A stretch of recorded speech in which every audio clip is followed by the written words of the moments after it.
हनुमान जी का जन्म कहाँ पे हुआ था? कहाँ पर हुआ था वो स्थान पूछ रहे हैं। हाँ। अंजनी पुत्र हैं, अब वो जंगल में कहाँ रहती थी वो एग्जैक्ट लोकेशन बता पाना तो बड़ा कठिन है। केसरी नामक बानर के घर पर श्री हनुमान जी प्रकट भये, इसलिए इनका एक नाम पड़ा केसरी नंदन।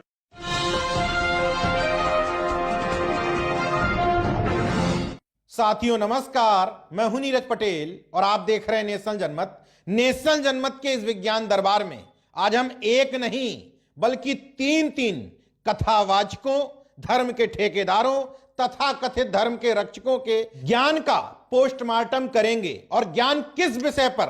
उन्हीं के प्रिय विषय पर कि हनुमान का जन्म स्थान कहां है। इस बारे में तीनों तथा कथित धर्म के रक्षक जो कहते हैं कि बजरंगबली की कृपा हम पर है, तीनों ही उनका जन्म स्थान अलग अलग बताते हैं। तो कथा के पंडालों में अपने घर की बच्चियों को नाचते हुए देख करके आनंद की अनुभूति करने वाले उन तथाकथित अभिभावकों और माताओं से निवेदन करना चाहता हूं जो अपनी बच्चियों को बालकनी तक में खड़े होने की छूट नहीं देती हैं। शुरुआत करते हैं अनिरुद्धाचार्य से। जब ऐसे ही किसी कथा के दौरान अनिरुद्धाचार्य से एक लड़की ने पूछ लिया कि हनुमान के बारे में कथा तो आप बहुत सुनाते हैं, अलग अलग कहानियां बताते हैं कि ऐसे जन्म हुआ, ऐसे जन्म हुआ, आखिर उनका जन्म हुआ कहां है? तो वो तथा कथित हिंदू धर्म के ठेकेदार, हिंदू धर्म के रक्षक जो कहते हैं कि वेद पुराणों का हमको अध्ययन है, वो बगले झांकने लगे। उनका जवाब सुनिए। हनुमान जी का जन्म कहाँ पे हुआ था? कहाँ पर हुआ था वो स्थान पूछ रहे हैं। हाँ। अंजनी पुत्र हैं, अब वो जंगल में कहाँ रहती थी वो एग्जैक्ट लोकेशन बता पाना तो बड़ा कठिन है। तो जंगल में ही हुआ होगा, अयोध्या के आसपास ही मान लीजिए आप। बाकी वो सब लोकेशन आज के युग में वो सब बता पाना कठिन है।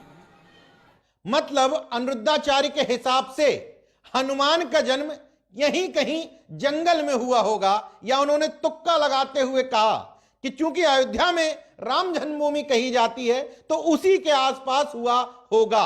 अब जरा बागेश्वर धाम वाले धीरेन्द्र कृष्ण शास्त्री का ज्ञान सुनिए, इसलिए क्योंकि वो दावा करता है कि मेरे ऊपर इन्हीं हनुमान जी की कृपा है। शंकर सुवन केसरी नंदन, केसरी नामक बानर के घर पर श्री हनुमान जी प्रकट भये, इसलिए इनका एक नाम पड़ा केसरी नंदन। ये दोनों तो धर्मांध विश्वविद्यालय के शिक्षार्थी हैं, लेकिन इनके विश्वविद्यालय के प्रोफेसर जगत गुरु राम भद्राचार्य भी एक नहीं बल्कि दो स्थान बताते हैं और यह भी बताते हैं कि इन दोनों के बीच में विवाद है, लेकिन इन दोनों से अलग बताते हैं। एक कर्नाटक और एक तमिलनाडु, वो भी सुन लीजिए। हनुमान जी के जन्म के संबंध में एक विवाद उठा कि हनुमान जी का जन्म स्थान कर्नाटका में माना जाए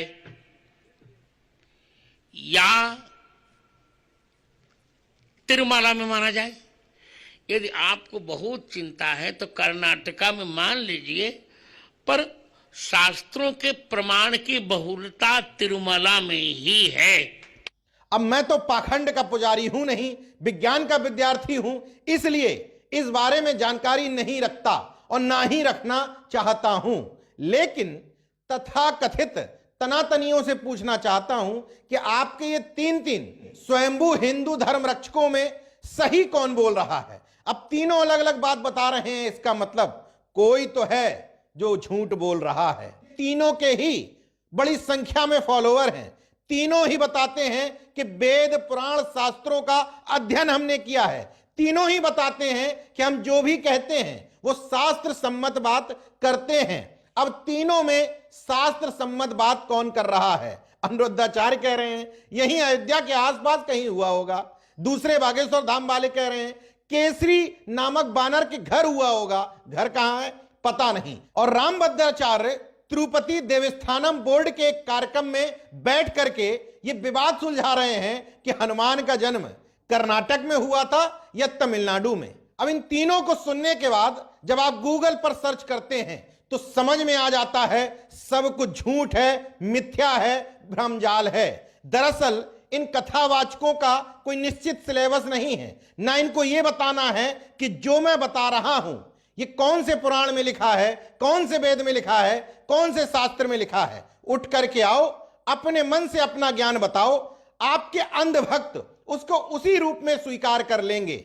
इसी वजह से वो हनुमान जिनका जन्म कब हुआ, कहां हुआ, कोई अता पता नहीं है, उस हनुमान को लेकर के इस समय विवाद छिड़ा हुआ है। तिरुपति देवस्थानम बोर्ड पक्ष का दावा है कि इनका जन्म स्थान तमिलनाडु में है और तिरुपति के पास ही अंजनाद्री पर्वत श्रृंखला पर इनका जन्म हुआ था।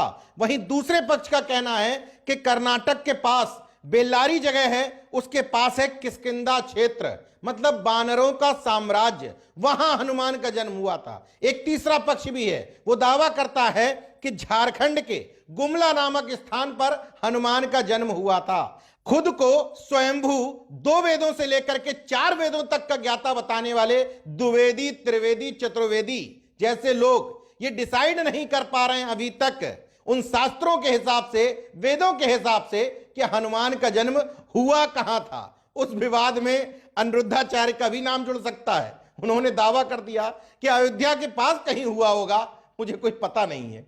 झूठ और फरेब के मायाजाल का ये बेहद छोटा पार्ट मैंने आपको दिखाया।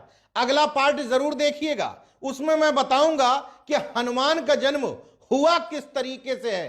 तमाम कथावाचकों ने अलग अलग व्याख्या की है। एक कथावाचक ने तो इतनी अश्लील व्याख्या की है कि आप अपने परिवार के साथ सुन नहीं सकते, लेकिन अपने परिवार को, बच्चियों को, माताओं बहनों को इन कथावाचकों के पंडालों में जरूर भेजते हैं और इस तरह की अश्लीलता सुनवाते हैं। जरूर अगला वीडियो देखिएगा, उसमें मैं बताऊंगा कि किस तरीके से हनुमान को राम का भाई तक बता दिया है एक कथावाचक ने।